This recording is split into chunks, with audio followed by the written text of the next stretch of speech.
Entonces vamos a entrar en la materia y de la destrucción de explosivos que me ocupa, que con esta foto también que es ahí en esa... Uno de los que está en la foto está sentado aquí en el aula. Bien, todo emana de esto, de la realidad. La realidad es que en las noticias nos encontramos esto escrito, ¿no? Le ha pasado a empresas que no son ni mejores ni peores que la vuestra o la mía, y por eso las vamos a tratar en esta ponencia al menos con el máximo respeto, y les ha ocurrido a personas que no son ni más listos ni más tontos que vosotros ni que yo. Por lo tanto, todo respeto hacia las víctimas, heridos o fallecidos, en algunos casos, y en todos ellos aparece esta palabra curiosa, quemar, ¿no? Quemar. A raíz de esto, pues yo me he planteado, por eso, porque muchas veces históricamente, por las colaboraciones con la Brigada de Salvamento, porque no conocía a uno de mis abuelos en accidente minero, pues que se pueden hacer cosas en este sentido. Y a través de Maxam y la Fundación Santa Bárbara, en la que Maxam pertenece desde su fundación, y con la que colaboramos entregando todos los explosivos que son necesarios y accesorios para la formación de los alumnos, más de 300 habitualmente cada año, con una inserción además de casi del 90%, con lo cual no hay pocas cosas que se puedan decir, pero eso son realidades medibles. Está la mina escuela del Bierzo y en la mina escuela de Villablino. Había otra mina escuela en Zamora, concretamente en la zona de Río Frío, que ahora mismo está paralizada. Pero la Fundación Santa Bárbara pues genera formación, y se hace la formación con explosivos reales y con maquinaria real, en tajos reales, en minas, túneles reales, y es una formación muy efectiva y está viniendo siendo muy demandada por parte de las empresas que necesitan este tipo de mano de obra especializada. Pues nosotros de Maxam desarrollamos este curso, que es la 10ª edición que se hace en la mina escuela, que es el curso que yo quise llamar especialista en destrucción de explosivos y accesorios de voladura. Es un curso lectivo de 16 horas prácticas, en las cuales enseñamos a las personas a hacer este trabajo con explosivos reales y cuidando todos los métodos. Se hace exactamente igual que en la realidad, solo que con una diferencia. Aquí la única diferencia es que no hay prisa. Las cosas hay que aprender a hacerlas bien, y una vez se aprenden a hacer bien, aprendemos a hacerlas rápido. Pero primero se aprenden a hacer bien y luego se aprenden a hacer rápido. Ahí veis algunos fotogramas de las prácticas. Con máximo admitimos 20 alumnos por curso. Duran 2 jornadas, 16 horas. Además, los tenemos internos, como decía Pepe, no los dejamos ni media pensión, comen y duermen en el entorno de la mina escuela. Está todo incluido y además incluso es recuperable por las empresas que mandan a sus alumnos a través de la Fundación Tripartita, ¿de acuerdo? Es dinero que pagas y que recuperas. Bien, hasta marzo del 2016, creo que fue, o 17, perdón, marzo del 17 del año pasado, no había nada escrito en materia de legislación sobre destrucción de explosivos. Había un manual precioso de Maxam, de Unión Española de Explosivos, o incluso de Explosivos Río Tinto, que era un histórico, y además yo creo que era el libro de texto muchas de las escuelas de ingeniería, ¿verdad?, en el que dedicamos un amplio capítulo a eso, a la destrucción de explosivos, pero no era ni más ni menos que recomendaciones del fabricante.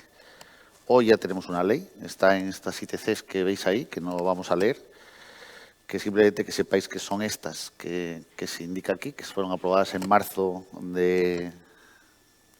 del 2017, y que concretamente es la instrucción técnica complementaria número 11, que sigue con todo este texto. Si vais contando las páginas, veréis 3, o sea, son 2, 4, 6, 8, 10, 12 páginas. Hay 12 páginas dedicadas a la destrucción de explosivos, y ya no son consejos, son leyes que hay que cumplir. Y el que no las cumpla, ya sabemos lo que pasa, que se convierte en un forajido. Por lo tanto, ya no son consejos de un fabricante, sino son leyes que hay que cumplir y por las cuales, si las hacemos mal, nos pueden procesar. Por lo tanto, como directores facultativos que somos, tenemos la obligación de cumplirlas y hacerlas cumplir. Bueno, pues podríamos leer durante 30 minutos esto y contarlo todo, pero voy a hacer otra cosa. Solís tiene una forma de trabajar distinta, pues Solís os va a resumir 12 páginas en una sola, que la tenéis, se os ha entregado en la documentación a la entrada. Son los 10 mandamientos de Solís. Se escribieron antes que la ley y no la contradicen en absolutamente nada. Me gustaría decir que la ley se copió de los 10 mandamientos de Solís, pero igual sería mucho decir. son los 10 mandamientos que desarrollamos en la formación de la Mina Escuela. Se les da una tarjeta plastificada a los alumnos y es la base. Todo está ahí. Cualquier cosa que necesiten saber para la destrucción de explosivos está escrito ahí. Por lo tanto, me he permitido reproducirosla y dárosla en papel, ¿vale? Está meditada cada letra que se ha escrito. Cada vez que doy un curso de destrucción de explosivos cambio algo. Qué bueno sería que nuestros legisladores copiaran de esto, ¿verdad? Y es una hoja viva, completamente viva. Cada letra se ha pensado. No os imagináis el trabajo que cuesta legislar. Yo me he dado cuenta al escribir estos 10 mandamientos, lo difícil que es legislar. La destrucción de explosivos y accesorios empezaba así, empezamos con el primer mandamiento y pregunto, ¿qué es? ¿Qué es destruir explosivos y accesorios? Pues destruirlos es descomponerlos sin que sea posible su regeneración. Si mojamos la pólvora, ¿la destruimos? No, la inertizamos. Si llega alguien detrás y nos la seca, pues la tendríamos de nuevo explosivo, por lo tanto no la hemos destruido, ¿vale?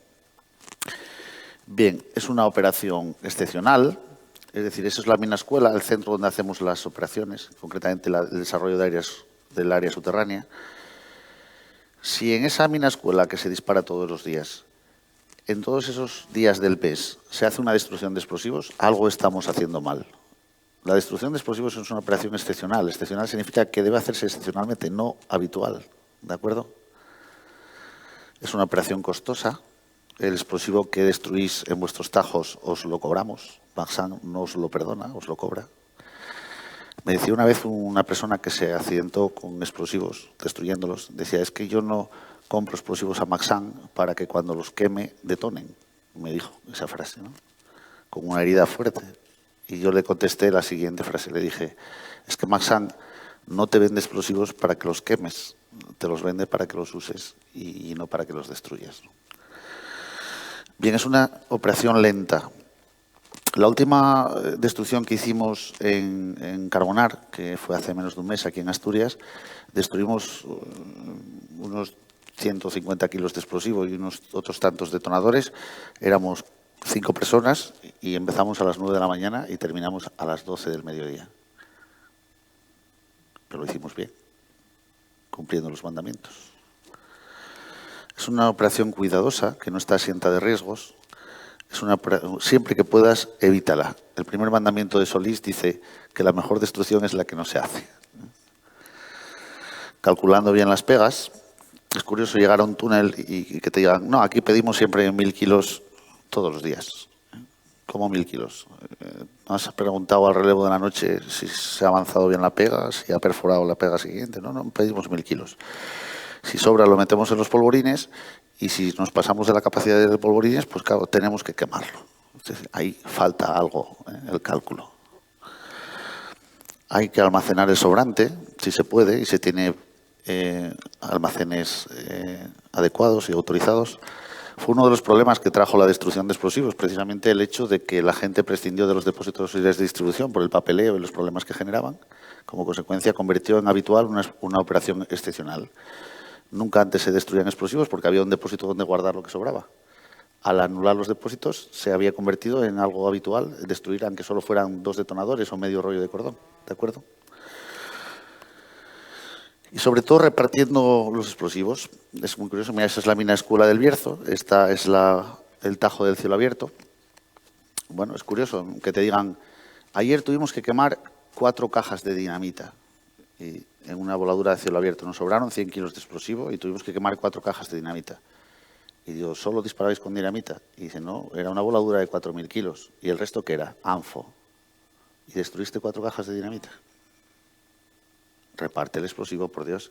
Si te va a sobrar 4 cajas de dinamita, mételas en los barrenos y destruye 4 sacos de anfo, que son mucho más fáciles de destruir y que no generan ningún tipo de riesgo. ¿De acuerdo?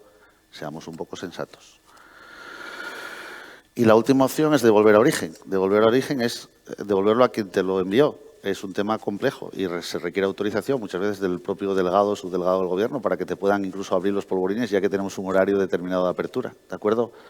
Hay que ser muy cuidadoso. La Guardia Civil no le gusta mucho tampoco porque un explosivo abierto pierde la trazabilidad, esa famosa trazabilidad que hay que llevar. ¿De acuerdo? Y tiene que responsabilizarse Maxam de la recogida de un producto que ya está abierto, en las cajas, etcétera, etcétera. Es complejo. Pero bueno, Evidentemente, lo tengo claro, si yo fuera un cliente de Masán y tuviera que devolver 500 kilos de explosivo, tuviera que me sobrara, no los pudiera almacenar y no los destruiría. O sea, me negaría en redondo a destruirlos. Obligaría a quien fuera a que me los recogiera, ¿de acuerdo? No asumiría ese riesgo. El que autoriza la destrucción es el director facultativo o responsable en quien éste delegue. Es decir, se va a autorizar se va a hacer la destrucción en un lugar autorizado. ¿Por quién? Por el director facultativo o responsable quien el delegue. Se va a hacer, esto es donde hacemos la destrucción, si es el cielo abierto se hace en el fondo de la corta, si es en el interior se hace justo encima de los túneles donde hay una zona franca sin vegetación. ¿Quién lo autoriza? El director facultativo de la misma escuela. Es el que decide dónde se hace la destrucción. ¿Debe hacerse por quién? ¿Por personas autorizadas? ¿Por quién? Por el director facultativo. Si algo dudas, no lo hagas. Es el mejor consejo que os da y el segundo mandamiento. Y el vigilante de seguridad no destruye, vigila desde sitio seguro. El vigilante de seguridad no es el que se ocupa de destruir. Este tipo de cosas, han sobrado 5 detonadas, dáselas al vigilante para que las destruya, ¿no? El vigilante tiene que vigilar la operación, no tiene que destruirla, no tiene que hacerla. Este es un caso real de un sitio donde estaban preparando una cama con arena para hacer una destrucción real de explosivos. Y yo hice esta foto y le pregunté al vigilante, ¿tú cuando esto esté quemando, dónde te vas a poner? Dijo, hasta aquí. Tengo la obligación de vigilar toda la operación de la fase de consumo. Y es verdad, tiene razón, tiene la obligación de vigilarla. Pero tiene que hacerlo desde sitio seguro. Le pregunté, ¿y dónde te vas a poner? ¿No estás muy cerca? Dijo, no, pero me meto en el coche. Digo, bueno, si te metes en el coche la cosa cambia. El coche es esa nave interestelar galáctica que tiene un campo de fuerza especial que protege de cualquier proyección, como este otro. Este coche es blindado, además, y pertenece a un accidente real que se ocurrió en el País Vasco, destruyendo explosivos. Hace poco di una charla de estas en el País Vasco y había un par de chavales al final del aula con el pelo cortado así un poco recto, que cuando vieron esta foto me pareció intuir que sonreían, ¿no? Entonces me acerqué a ellos y les pregunté que si les daba la risa. Y no contestaron. Al preguntárselo 3 veces seguidas, uno de ellos, el más gallo, miró para mí y me dijo, reír no me voy a reír, pero llorar tampoco. Entonces, bueno, le dije que mi hermano era guardia civil y que le iba a poner una foto y que nos íbamos a reír juntos los dos ahora, ¿no? Es la foto de una persona que tiene el mismo uniforme que tú llevas, porque llevaba él un chaleco amarillo, ¿de acuerdo? Dije yo, y te guste o no te guste, los de amarillo y los de verde estamos montados los dos en el mismo barco. Si se hunde el barco, nos hundimos todos, y no sabemos nadar, ¿no? Y estas son las noticias que aparecen después de estos accidentes, en las que se busca culpables, muchas veces desde el punto de vista de la opinión pública, y lo que sí está claro que el juez los va a encontrar, Y en este caso concreto de este accidente, que no quiero decir dónde es, porque la empresa no es ni mejor ni peor que la vuestra o la mía, pero el director facultativo ha sido destituido y está procesado, destituido y cesado de empleo durante bastantes años. La disolución en agua es solo adecuada para la anabolita, para el ANFO, no requiere distancias de seguridad, contamina, por lo tanto, no hacerlo en ríos, arroyos, pantanos, lagos, mares, etcétera. Lo mejor es un bidón con agua abundante y el gasoil que flota, recogerlo para un centro de envío de aceite motor. Nunca esparcer por los tajos, aunque el terreno esté húmedo. Es una práctica muy habitual. Estas son fotos reales tomadas de los tajos. Explosivo que ha sobrado, tirarlo encima de la voladura. Y fijaros la foto, dónde están los conectores, dónde están los cordones detonantes, dónde están los detonadores.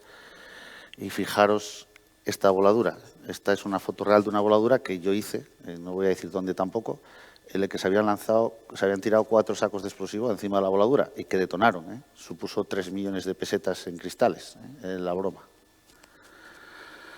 Tanto la destrucción por detonación como por combustión deben mantenerse exactamente las mismas distancias. El cuarto mandamiento dice que siempre que queme explosivo tengo que pensar que va a detonar y luego sorprenderme de que no lo haga.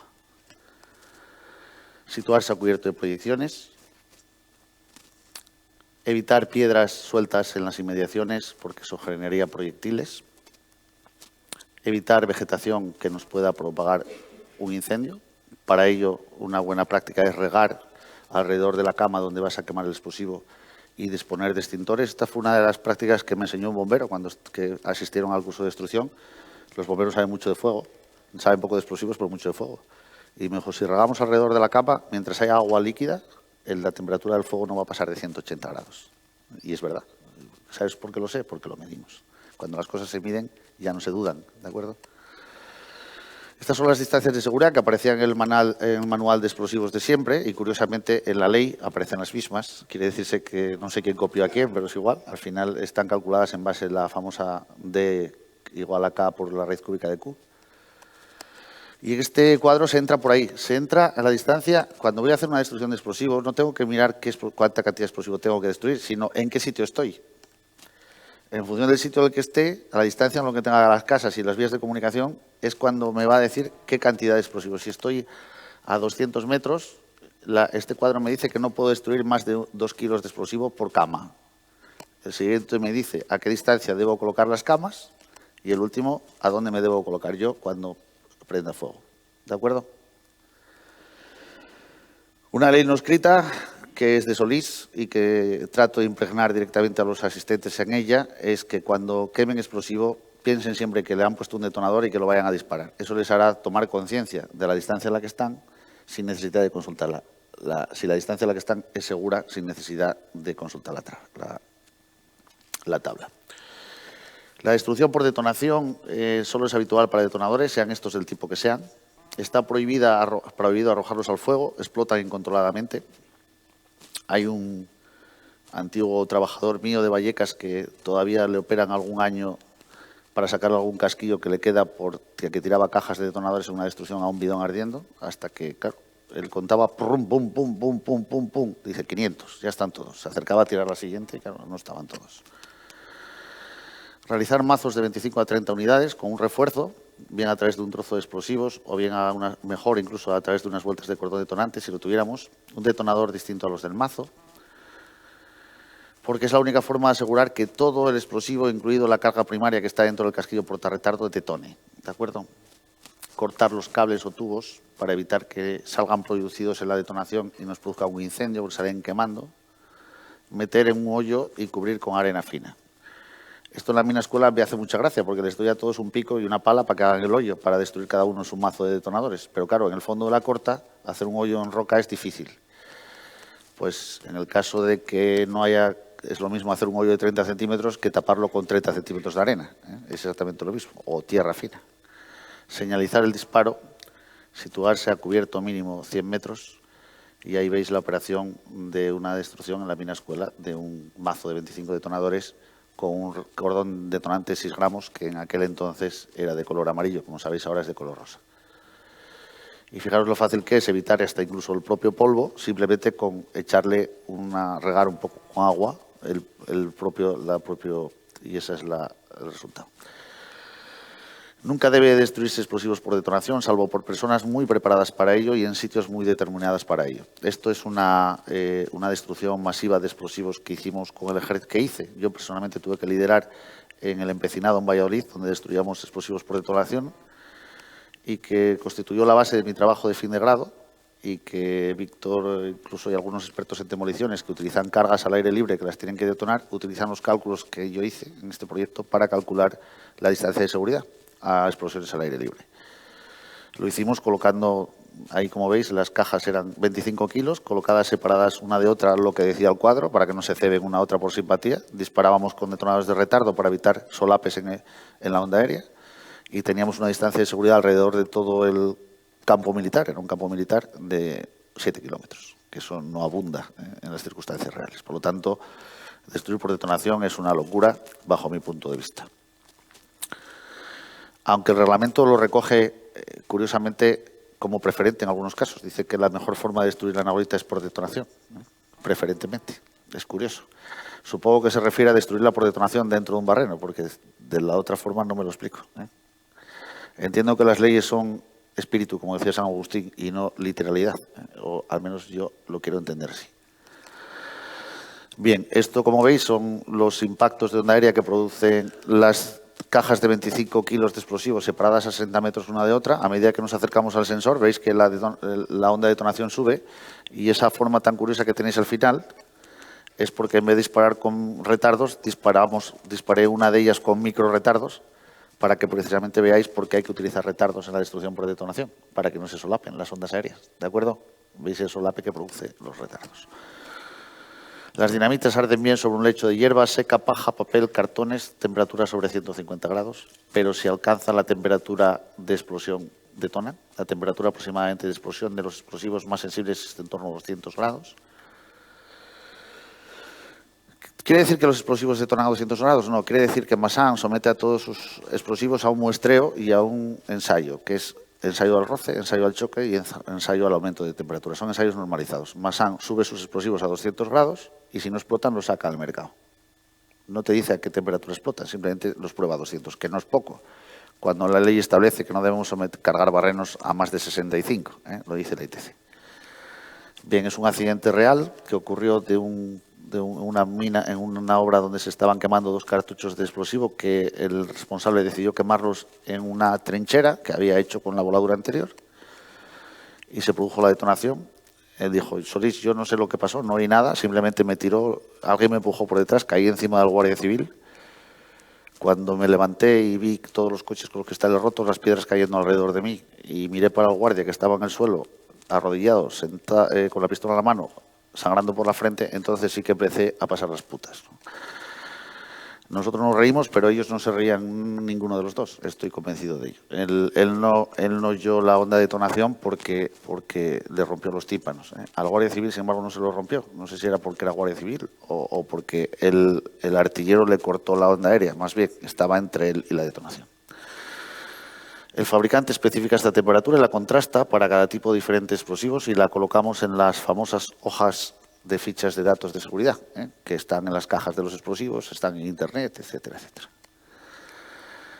La destrucción por combustión son 10. Voy por el 7º. ¿Voy bien de tiempo? ¿Me da 5 minutos? Perfecto. La destrucción por combustión debe hacerse en una zona no confinada y bien ventilada. El suelo preferiblemente de tierra o arena antes que roca, hormigón o metales. Hecho el lecho de hierba seca, paja, papel o cartones. Cartuchos fuera de cañas o embalajes. Separados al menos el ancho de una mano. Esta es una ley de Solís muy interesante que llama mucho la atención.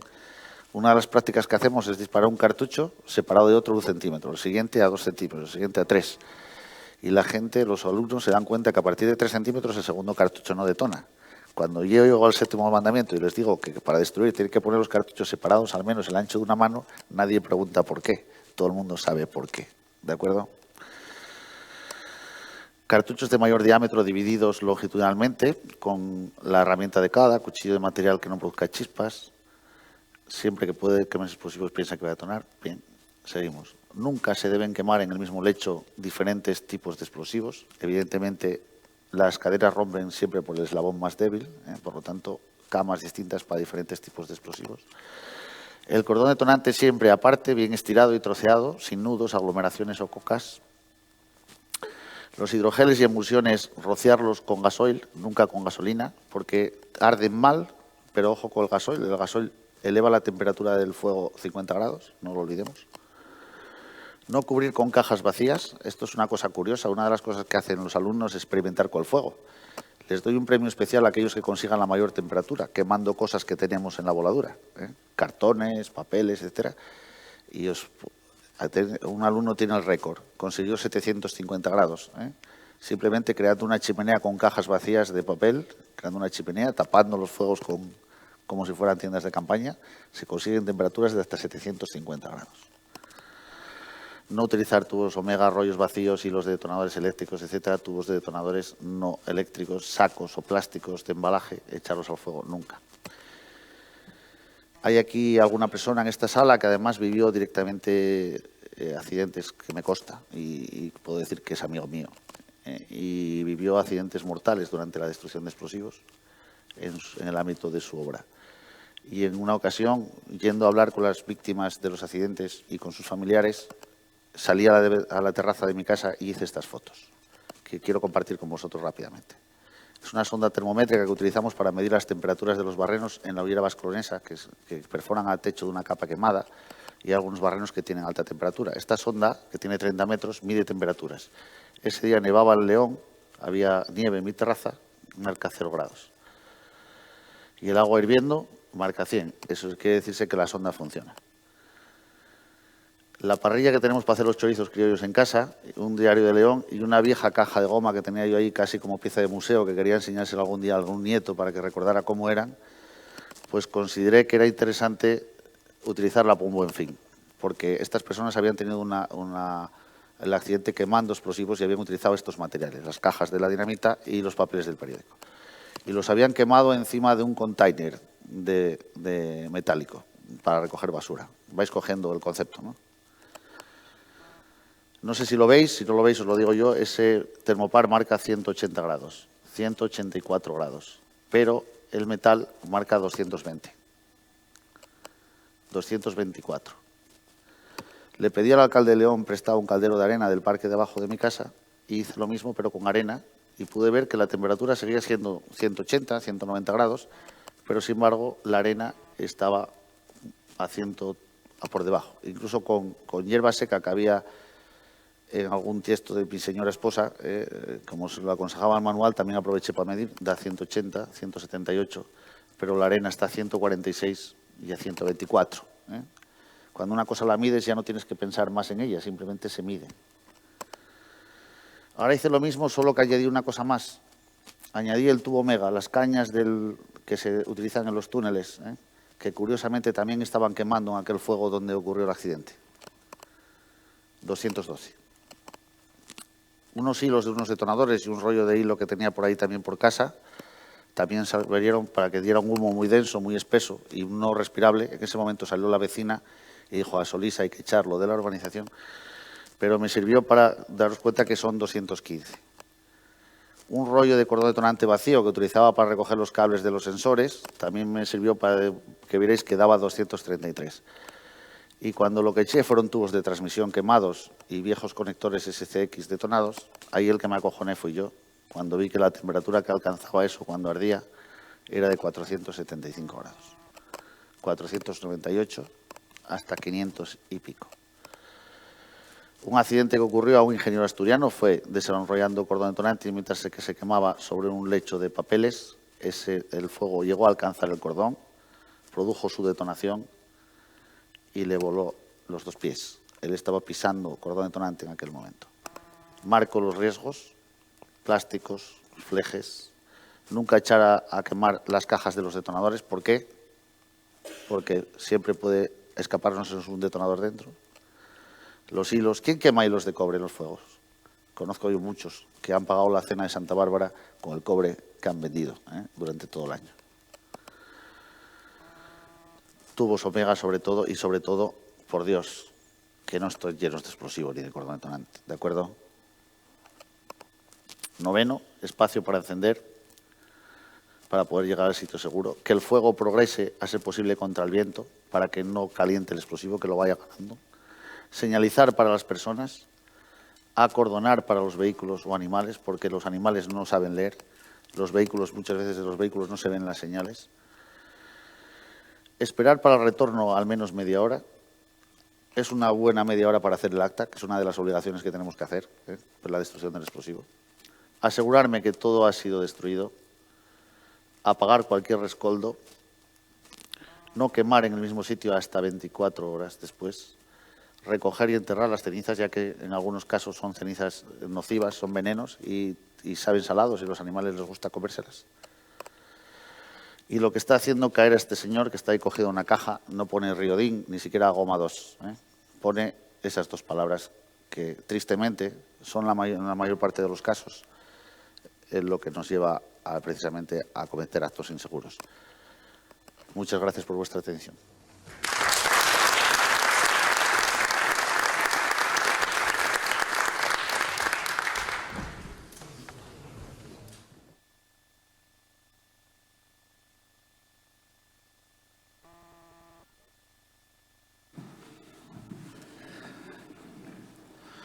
Muchísimas gracias, Alba, por esta ponencia tuya tan brillante, por los mandamientos, y a buen seguro que Ángel Luis, tu hijo, se debe pasar pipa contigo en casa, en la terraza, igual que a nosotros nos haces pasar de amena y entretenida cada ponencia que nos haces para el colegio. Gracias de nuevo, Salva.